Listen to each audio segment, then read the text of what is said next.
If you're not comfortable making mistakes, Mm. you're not challenging yourself enough. A business is only as good as a partnership.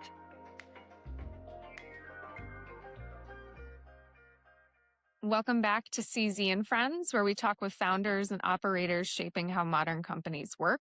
If you are a regular listener, you may have already caught on that I am not Cecilia today. I'm Laurel Palluzi, General Counsel at GCAI, and I'm sitting in for her. Really happy to be here. Today's guests are Nicole Komin and Danielle Shainbrown. They co-founded two companies together out of Buffalo, New York, a law firm, Shainbrown Komin PLLC, and a consulting and advisory practice, Bellwether Advisors.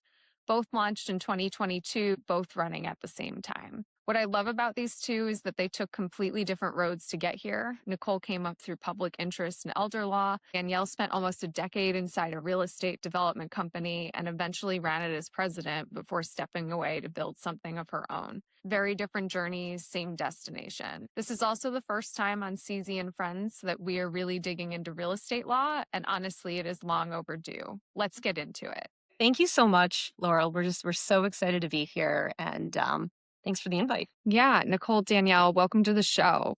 I want to start with each of your paths because I think the contrast is part of what makes this conversation so interesting. Nicole, yours is the less expected one. You came up through public interest work, elder law, pro bono coordination. It's not the typical on ramp to founding a real estate and business law firm. What were you actually doing in those years, and what did that work teach you that you still use today? Sure. That's a great question. My path from my early 20s to now has been kind of all over the place. And I'll back up even a little bit more. So I knew I always wanted to go to law school, but after undergrad, I just wasn't mentally ready. So I ended up going through a higher education administration graduate program, which took me to the School of Nursing at the University at Buffalo, where I was an academic advisor. Then I went to law school. When I graduated law school, I briefly worked at a law firm that unfortunately split up into two separate firms, which is how I ended up in public interest. But I started doing divorce and personal injury, two areas that they're not the areas that I knew I was going to end up in the long term. So I had an opportunity to join a elder law. It was called the Center for Elder Law and Justice here in Buffalo, New York. It was a C3 focused on elder law. There I touched everything from grandparents' rights to starting a pro bono program to then having an office in our local general hospital called Buffalo General, where I had an office on the 11th floor. I used to go into the ICU and I would draft wills for people that were in the ICU, which was my mom's a doctor. She absolutely loved that part of my life. I knew I was never going to go into medicine, but it really just was a complete eye-opening experience. Ultimately, though, I knew that wasn't going to be the final end path for me. And then a friend of mine who I went to law school with was at McGuire Development, and she was leaving. It's a local developer here in Buffalo. She was kind of an in-house counsel owner's rep, which we'll get into what that means later on. I really had no idea what the position was, but it seemed really interesting. Went in for an interview. That's where I met Danielle and started working at McGuire Development, which McGuire Development is a commercial real estate company in Buffalo, New York. My path has gone every which way. I did not expect to land where I did, but deep down, both my parents are entrepreneurs. Deep down, I always knew I wanted to own something. What that was and who that was going to be with, I had no idea. I remember being in law school and people saying, "Well, what do you want to do?" And I'm like, "I want to own something." I don't. Well, what do you want to own? I don't know. And then I met Danielle, and all of a sudden, things started clicking. Not right away. It's not like we knew we were going to do this right away, but we worked really well together. And I think with a partnership, or a business is only as good as a partnership. No, that's great. So it seems like this pivot into McGuire happened pretty organically, but you tell me if I'm wrong there, Nicole. It did. Yeah. It's so funny. I remember the day when the posting. So how it works in Buffalo, there's a local bar association called the Erie County Bar Association. And every Friday at 3 o'clock, they send out a mass email to any attorney that's part of the bar association. Danielle knows exactly what I'm talking about. And any attorney that might be listening in Coming Buffalo soon knows. today. We're about an hour away. Yeah. So at 3 o'clock on a Friday, the local bar association would send out a mass email with any new job openings. And, you know, at that time, still a younger attorney, always trying to look at what opportunities are out there. I remember I was about to get into my car to drive and I looked at my phone. I'm like, that's an interesting position. So immediately I started Googling who works at McGuire and I realized one of my classmates that I went to law school with. I remember I got in my car, called her, and I immediately, I don't know, she sold the position. She sold McGuire, she sold the position. She told me about Danielle, and she's like, you know, you're going to be doing some really interesting things that are really going to have an impact on the city of Buffalo. Working for a developer and Buffalo coming into a renaissance over the last 15 years on the real estate. And you know, she sold me. She said, Nicole, you're going to be part of conversations that are really impacting the community and the region as a whole. And that just sold me. I'm like, oh, I've always wanted to be part of something like that. Not saying that what I did before didn't do that, because I was doing some really incredible work, but I really wanted to be part of that. So yeah, it happened organically. Thank God I checked my email. No, that's fun. I love it. Danielle, your path looks more traditional on paper, but it's actually just as interesting. 7 years at a firm, then nearly a decade inside a real estate development company, eventually running it as president. What did those 9 years at McGuire teach you about the real estate business that could not have learned from the outside? So when I was practicing for the firm, I was kind of dispatched on this mission, and it's a really interesting story. So I'll tell it to you. In Western New York, which is where Buffalo is, we have Niagara Falls, and Niagara Falls has a very large Air Force Base, the Niagara Falls Air Force Base. Back then, because this was 2011, things were very different, and they used to do something called a boss lift, which was run by a nonprofit associated with the Air Force called the Employer Support for the Guard and Reserve, ESGR. And quarterly, they would recruit business owners and labor and employment attorneys to learn more about how the benefits of hiring reservists and guardsmen, which is a really important topic. A lot of employers are very anxious about doing that. At the time, my immediate supervising partner was too busy to go on the boss lift. So I got to go. And it was an 18-hour trip on a C-130 aircraft. So we sat on cargo netting and we flew from Buffalo to Biloxi, Mississippi, which is home to another Air Force base. All of this has nothing to do with anything except that when I was assigned the task to go on this flight, one of the other businesses was McGuire Development Company, and the president at the time, Jim Dettinger, was going to be on this boss lift. So my boss said, we should really be doing their corporate work. So why don't you pitch it while you're away? So I did. And all I said was, we'd really love an opportunity to work with you. I think we can, at the time, the pitch was we do things differently and, we're really agile. And it was literally a 5-minute conversation. And his answer was, okay, I'll think about it. And then about a month later, he reached out and said, do you have time for lunch? And he, instead of hiring us as a firm, he said, we really want a general counsel. And we really think that you're the right person for general counsel. Before going to law school, I worked for another family-owned real estate development firm. I was very young, though, and I really did not do very much substantively, but I knew the business. So I did a 180, left the law firm life. I had a little boy, and so I really didn't want to be billing, in a law firm anymore. But surprise, I still had to bill at McGuire. We did. And when I joined, the job was sold to me as general counsel. But what I ended up doing for 11 years was running a division. I had a revenue generating business line that I was responsible for, and it's called ownership representation. And I knew nothing about construction, but an owner's rep is really an ideal role for a lawyer because you stand in the shoes of your client, and think of most clients are nonprofits, schools, charter schools who don't know how to build things for themselves. And so obviously this, large for the region, family-owned real estate development company knows how to build things. They build things all the time and they know the ins and the outs and where the tricks are. And so we would fee for service, hire ourselves out to be that expert standing right next to the nonprofit that was doing a project.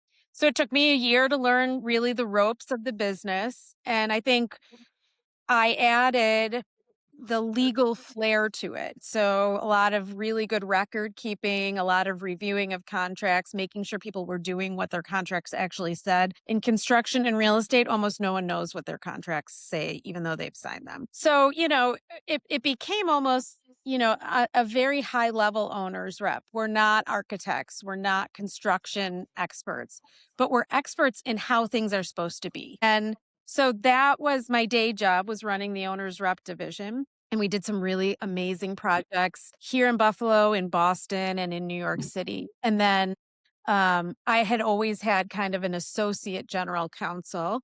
And the second one was leaving me when I met Nicole.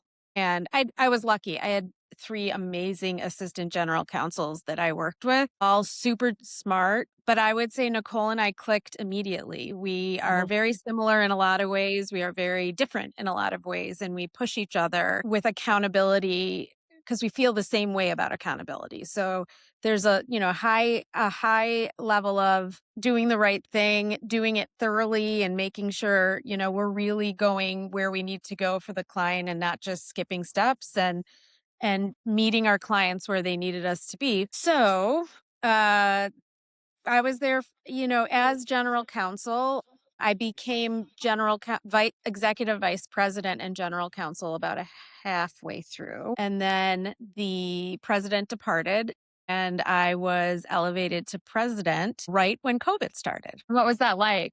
I mean, it's a crazy shift, right? To go from drafting the deals and then now you're, making the business decisions as the executive. How did that shift your instincts as a lawyer and really as a business person too? As a business, the lawyer skills were so important at that point. It was a constantly changing legal and regulatory environment between the state of New York and the federal government with COVID.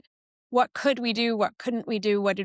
How do we, first and foremost was our employees. We have very dedicated employees at McGuire, and protecting them and keeping everyone, fed was number one. We realized that as owner operators of medical office buildings qualified as that first tranche of people who could go back to the office. COVID started in March and we were back in the office by June. And it was a state, it kept us going. And then it was really the business instinct was we have to be smart. We have to stay on top of these regulations that literally were changing by the hour. And, could we apply for Payroll Protection Act? Could we apply for idle loans? What did we really need? It was a judgment call. Don't go for money that we don't absolutely need, making sure that our stakeholders, the family that owned the business, understood that. We had a great ownership group. And then what kind of business needed to be done in the real estate world during COVID. And we found, Owner's Rep found a whole new line of business. And that was, we think we're going to maybe stay remote hybrid. How do we deal with, 70,000 square feet of office space? We don't need it. We need 10. And how do we set up the office so that it's welcoming but safe? And how do we manage remote work? And so we were doing all of those things during COVID and keeping everything busy. And I was still responsible for being ready as soon as COVID ended to pick up the external business and try to get us ready to zoom forward as soon as kind of all of the restrictions went away. It's just crazy to think about. There's just so much that went into that for everyone who was operating a business during that time. So I want to stick with you for a second on this because I think the decision you made about transitioning into a business role is one that a lot of people in our audience are thinking about. So you were president of an established company. It's not a title most people walk away from. And here you are, you clearly aren't president of that company anymore. What actually made you do it? And what did you underestimate about what it would take to start over? So it is a family-owned business. And to be the president of a family-owned business when it's not your family is very challenging. But I had been doing, before I was hired by McGuire, I had been doing a lot of family business, like breakups, divorces, etc. And so I knew the right questions to ask when they were interviewing me about what was the family's succession plan, how, there was a father and then several children ready to, that were full adults ready to run the business. Why were they hiring me? They had lawyers in the family. And the answer was, they liked the idea of the outside perspective, and there was a very clear-cut plan for succession. But 10 years in, that plan was starting to erode because the patriarch had unfortunately passed away. And it really just became a challenge every day to make the right business decisions and maybe not have the family get behind them consistently. So I actually had laid the groundwork to leave before I became the president to do kind of what we're doing now. And I am a chicken shit. Excuse me for saying that. So I didn't do it. I formed an LLC and I just let it sit on a shelf for a couple of years. And then ironically, Nicole ran into my husband in like July of 2020 and I wasn't there. And she said confidentially, I'm out. I think it's time for me to do something different. And I'd love it if Danielle would come with me, but I don't know if I could even talk to her about that. But it's only a matter of time. My husband, to his credit, came home and said, you're a chicken. This girl's got more confidence than you to go. And you work together already. You've spent several years. You zig and zag really well. And I think you guys should look into it together. And that's really I would say the confidence for me was knowing that I had someone I could bounce things off of. I can make really great business decisions, except when they impact me. I feel you. I understand that quite a bit. So, Nicole, same question for you. It's a great segue.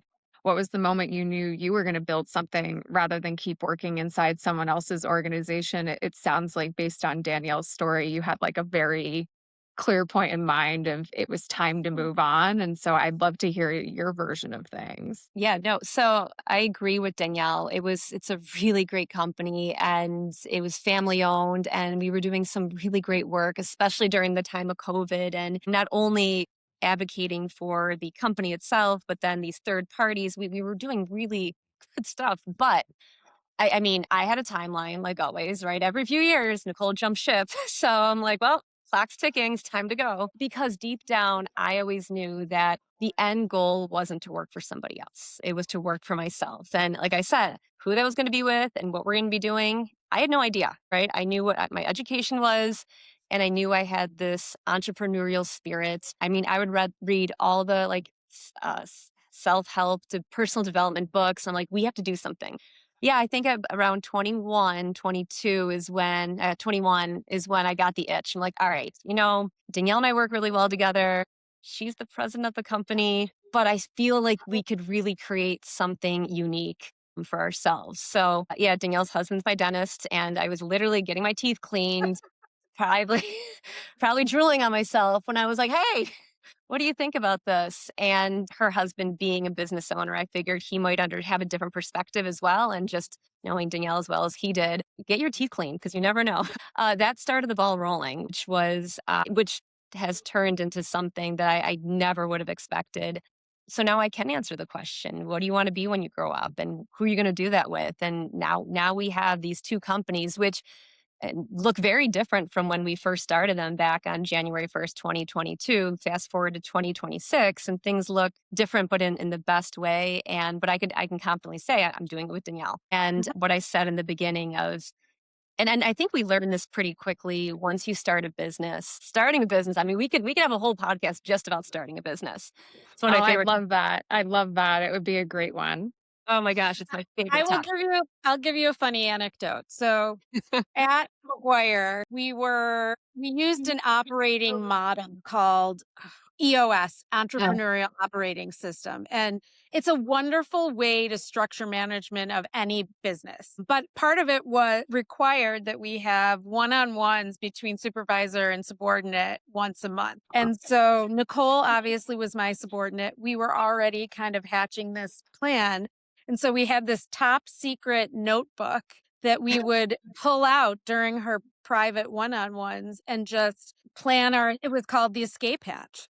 It was, everything we needed to acquire, like what insurances, what kind of software do we need? What kind of are we going to be in an office? Are we going to work from home? Are we working from the same home? Are we working from separate homes? Is it just us? How do we get business? Like, what are we going to do that first day to be busy? And so I still have I had no idea you still had it. oh yeah, it's in my cabinet. And it Oh. gave, again, it was confidence building. We know what we're talking about. We're thinking this through over many months.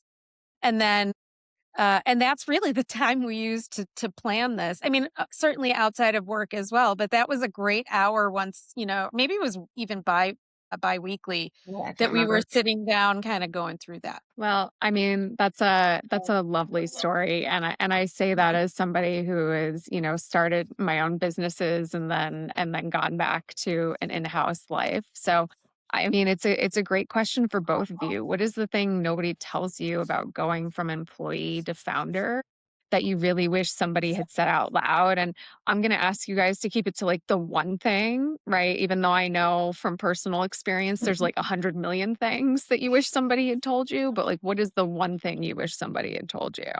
I'll start. No one tells you that when you start your own business that you become an IT expert, but you need to figure out how, I mean, when you work at different companies, right? Whether that was at the development company we worked for, or whether it's a law firm or even a nonprofit, there's someone that you could pick up the phone and call and say, hey, my computer's not working. What do I do? When you start a business, you don't have that.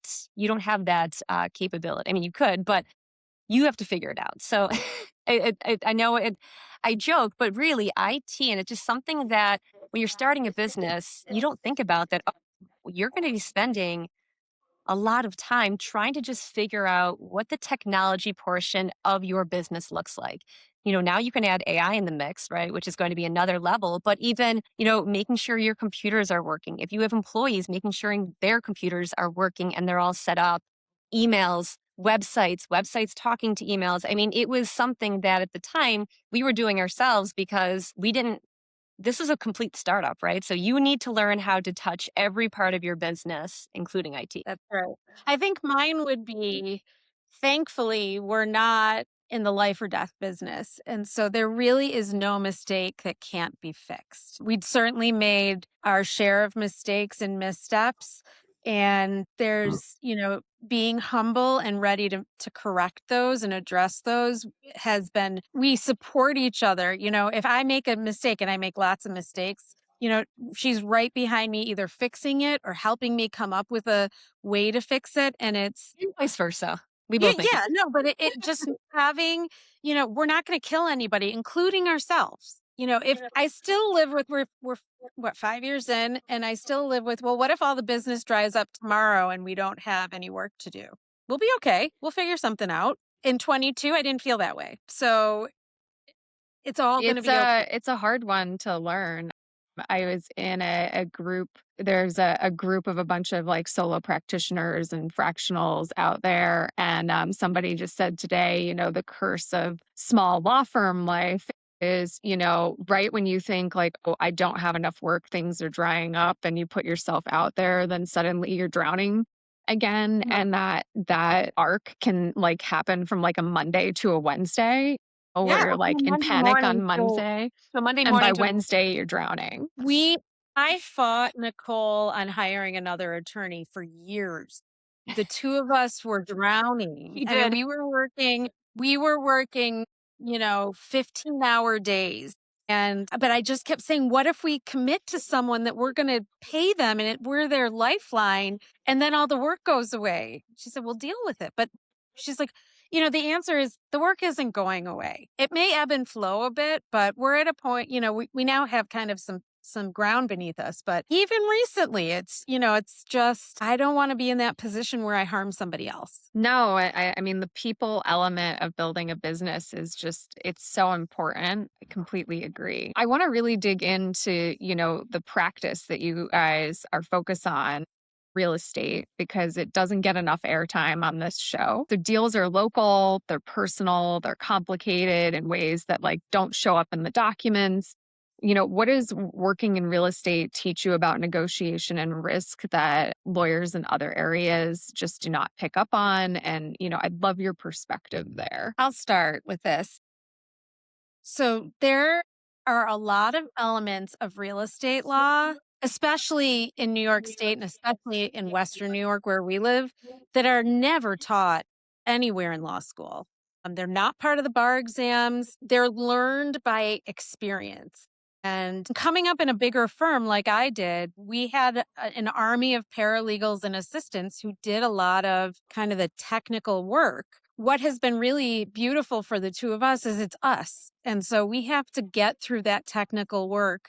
And it has taught us to really understand and appreciate all of the details of a real estate project. So, as and I also think we are uniquely qualified as real estate attorneys because of our ownership representation and development experience. A typical real estate lawyer may get a LOI to turn into a purchase and sale agreement. And, they know the terms that they typically like to edit, which are what's the due diligence period like and how much of a deposit and when does the deposit go hard? What are the requirements for title and survey? We actually know what happens when those things blow up. And I'll give you a small example. Due diligence periods can be anywhere. In the last year, we've had contracts where they were 30 days and we had one where it was 360 days. Or we had one that was 7 days. I mean, it really. Yeah. So what does that really mean? Well, it means you have to talk to your client. What is the property being used for now? What do you want to use the property for? Does the seller have environmental reports that they can share with you? Now in New York State, as of 2025, do you have a wetland determination? New York State threw wetlands upside down. It used to be purely a federal, we're getting really nitty gritty, so I'm sorry. But it used to be purely a federal determination. The U.S. Army Corps of Engineers, which is basically everywhere in the country, would make a determination. Now the state of New York says, no. The DEC gets to make the determination. And by the way, they've never done it before or like this. They're not staffed to do it. And you have to come to them with an engineered wetland delineation study, which shows you if I'm buying 100 acres and 80 of it is wetlands, then the price needs to be reflective of the fact that only 20% is usable. So we have to get into all of that. We have to make sure if there's no wetland study, 30 days isn't going to cut it. You need like 80 or 90 to 120. Yeah. Just to get on someone's schedule so they can go out and inspect your property. So then, that's one element of it. Title. What does it really mean when there's something clouding the title? In most states, that's handled by a title company. In New York and here, that's all lawyers. So we review title, we write title, we go through curatives and make sure that our clients are protected before closing from whatever other people might have claims to their property. What am I missing?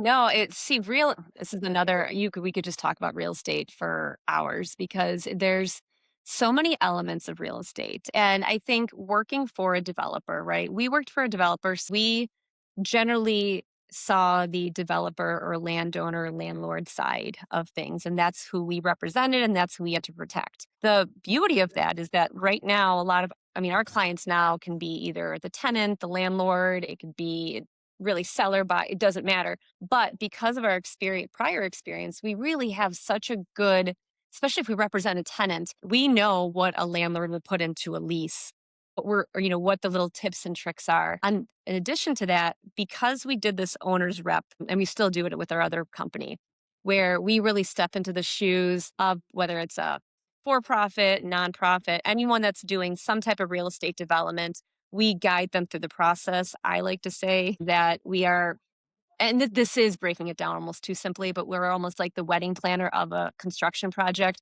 And I say that because we stand side by side and help an owner figure out, okay, do you need an architect? Yes, you need an architect. What type of contractor do you need? Do you need a GC? Do you need a CM? What are the difference between the two? Do the two contracts talk to each other?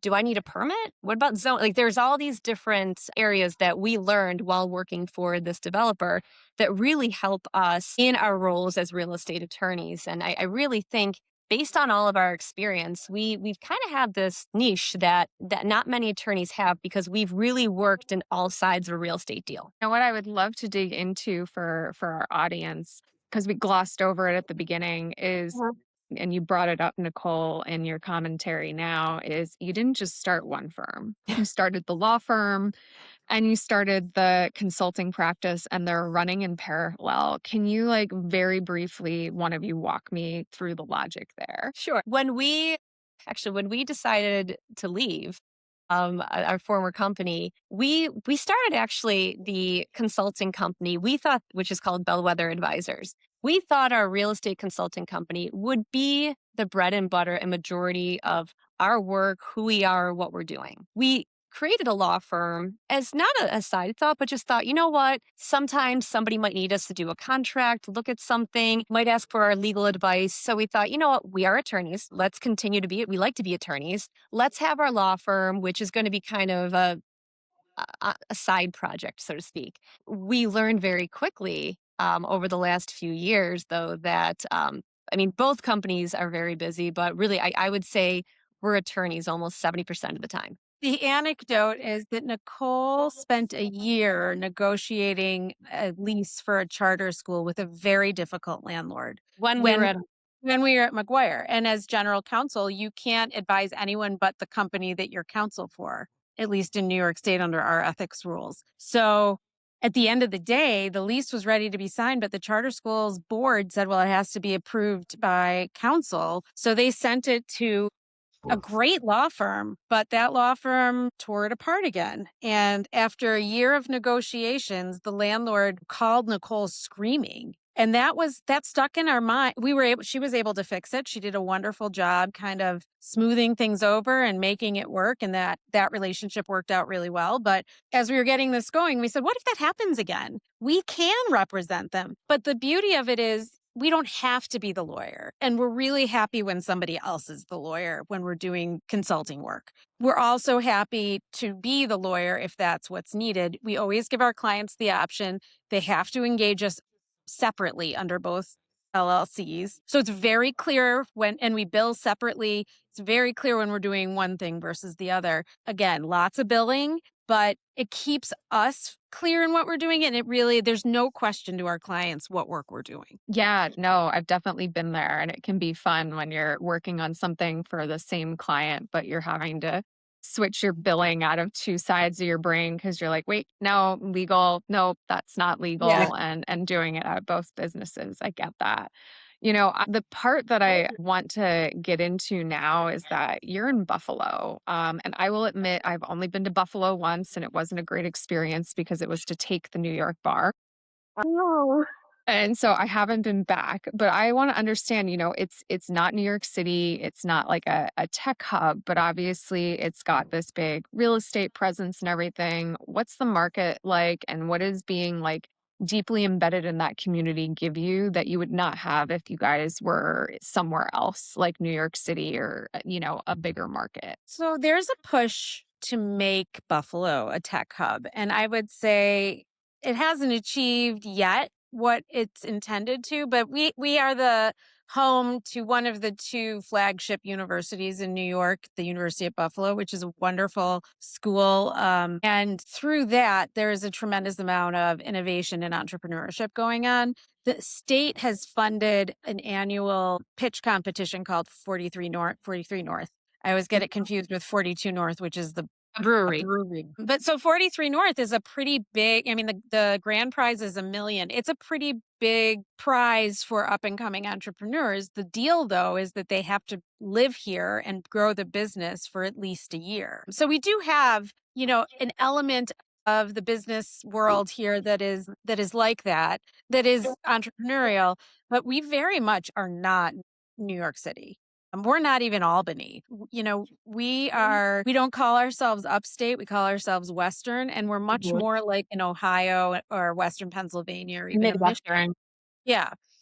You don't, from a legal perspective, it's a very tiny living room. If you want to get real aggressive with me on a deal, you're going to see me next week. don't do it. And if I'm going to be aggressive, I will tell you exactly why I'm being aggressive and we will shake hands at the end. But you can't, like, I used to fly to New York to litigate foreclosures back in the day.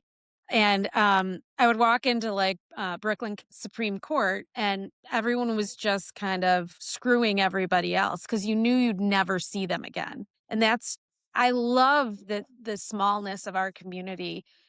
And then from a real estate perspective, as Nicole alluded to, we have been going through a bit of a renaissance over the past 10 years. The Governor Cuomo started what he called the Buffalo Billion. And the initiative was to invest $1 billion into this city to help it recover as a Rust Belt city. And so there have been a lot of Kickstart projects that have done really neat things for us. But there's also, we had COVID in the middle and the office market is declining. The apartment market is kind of in flux right now. And so it's an interesting time to be in real estate here. But the residential real estate, I think in 2025, Zillow named Buffalo one of the hottest residential real estate markets. So it really is interesting. Part of it is Buffalo, and they're calling it a climate refuge. We are nestled in between two Great Lakes, and we have a really interesting climate because of that. So Buffalo's always been cold, but we're noticing that we're just protected a little bit more than other areas of the country. So if anything, you are starting to see, I mean, I love to look at the Buffalo Reddit forum. And there's a lot of interest recently in Buffalo of individuals all over the country, from the East Coast to the West Coast, from Florida, that are looking to move to this area because it's really becoming, price points are cost of living. And you do have the access to water. We have Toronto, that's an hour and a half north of us. So Buffalo is really becoming, in the real estate world, an interesting place to practice because, like I said, on the residential side, you have a lot of people coming to Buffalo. Commercially, I mean, like the whole country, and the impacts of COVID are still impacting specifically like the downtown Buffalo area. A lot of those companies that moved away from downtown to the suburbs, they're starting to trickle back in, but the suburbs, unfortunately or fortunately, depending on where you live, are bumping, right? You have businesses opening up and restaurants and even areas that weren't walkable are starting to become walkable in the suburbs. So from our perspective, we see all of this from both the commercial real estate consulting perspective, but also the legal perspective. And it's just, it's interesting to see where this ends up in the next few years. Yeah, no. And, what I love about that, and then Danielle, what you said is I live in Chicago, so I deeply respect the whole Midwestern values. And one of the common phrases you'll hear in Chicago is that we are a big city, but a small town, and people just know each other. And I have friends who are in vastly different practice areas than I am. And, they know all the judges and they know all each other. And you think it's kind of crazy in a city this big, but that's just how it is. So I deeply respect that. And with sort of the change that's happening all around post COVID and into this, now we've got this whole wave of AI, which is obviously means a lot here at GCAI. I'm curious about, how you guys are using that in your practice, have both been using AI tools in your work, but tell me honestly, how did you get there? And was it something you sought out, or did it find you the way that AI seems to be finding everyone these days? So do you want the long story or the short story? I'll give you a medium one. So it's interesting. Danielle and I, it's always from the legal end, it's been the two of us as the two attorneys with a high volume of work. And I think Danielle mentioned, I mean, we were putting in, 15-hour days on a daily, weekly basis. And we finally got to the point where we said, you know what? We need a paralegal. We need somebody or something to really help us with the tasks that at this point we don't have the time to do, right? More the administrative, form letters, templates, stuff like that. So hiring is not easy. And I know this is not only in Buffalo and New York, but it's really across the country, finding the right person for the job. that's a job in and of itself. And it's also a skill. And this is, so we went down the path of, all right, we're finally, I think we're ready for a paralegal. We ended up hiring a paralegal, and ultimately it just didn't work out. It was about 2 weeks, and we both recognized, you know what, it's just, this is not the right person for this job. So fast forward, we're back to work in the 15-hour days, grinding away, thinking, oh my gosh, what are we going to do? Kind of shoving our feelings under a rug. And I was talking to a friend of mine who was a GC for a tech company, and she said something about GCAI, and I go, what's that? And she's like, oh, it's this AI platform that I use. And I'm like, oh, for legal work? She's like, yeah, you haven't heard of it? I go, no, tell me more. And she starts telling me a little bit about it. She actually sent me, I don't know, she sent me some type of, I guess she screen shared or something with me about what it looks like. And I go, oh, this is interesting. So I tell Danielle about it, and we decide to start Googling GCAI, and we got set up with a test. What do you call it? Thank you. Yeah. A sales rep. Yeah, a sales rep. And it has changed our life. We love to hear that. We love to hear that. I was going to say we used to say it saved us the FTE of the paralegal, but it saved us the FTE and maybe 2 FTEs. The best analogy I'll make is that unfortunately the paralegal that we hired did not know what it meant to redline a document. So in Word, we're trying to explain redlining, and he was pretty well educated and had worked as a paralegal before. And so it was very frustrating. And then as we were signing up with GCAI, the Word module was coming out, and we were lucky enough to kind of get in early and be able to download that module to our Word. And we literally replaced a human who didn't know how to redline with AI that would suggest red lines right in our document. And it was, life-changing. We love to hear that. Yeah. Okay. Well, I know we're coming to the end of our time, so we like to do our lightning round of questions. So 10-second responses for each of these. First thing that comes to mind. So, okay. Nicole, we'll start with you, and Danielle, you can give your response after. So, a myth about startups or building your own practice that you would love to kill. That you have to have everything planned out.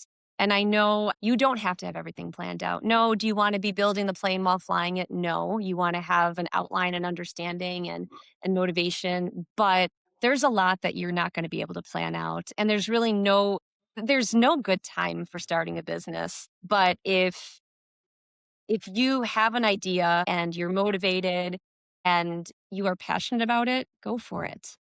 Go for it. At least try it out. Great. Danielle, what's your 10-second take? You don't have to have a savings account full of rainy day money. It works. And have faith in yourself that it'll work. All right. Next question. A founder or a book that shaped how you think? 2, why leaders eat last and never split the difference. I wish I had them committed to memory. There are many, but I mentioned the EOS operating system, and I'm not plugging it. But Wickman has written a series of really great books about just being practical. There's no rocket science going on here. And, just keep it simple. Wonderful. And then last one thing that you would tell your younger self. Oh, that's a good one. That's a great question. To keep going. And I think I kind of alluded to it in the beginning. I knew what I wanted. I just didn't know how I was going to get there. But all of the right turns, wrong turns, left turns, back, it all leads to where you're going to be. So just trust yourself. I would say that you will make a difference to other people that you have no idea you'll never meet, especially in a place like Western New York.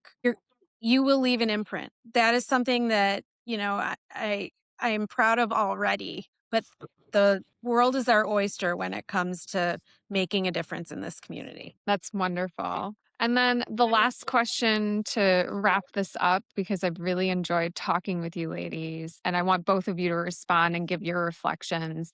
If somebody listened to this episode and walked away with just one thing, it could either be a real estate takeaway about what it means to build a practice or a business on their own terms, what would it be? It's a great question. One thing would be, I think it go almost what I told my younger self, right? Is trust yourself. You don't have to have a fully fledged out plan, but you wanna have some type of passion for what you're doing, and that's really going to guide you where you land. And mine would be, if you're not comfortable making mistakes, you're not challenging yourself enough. That's a great one.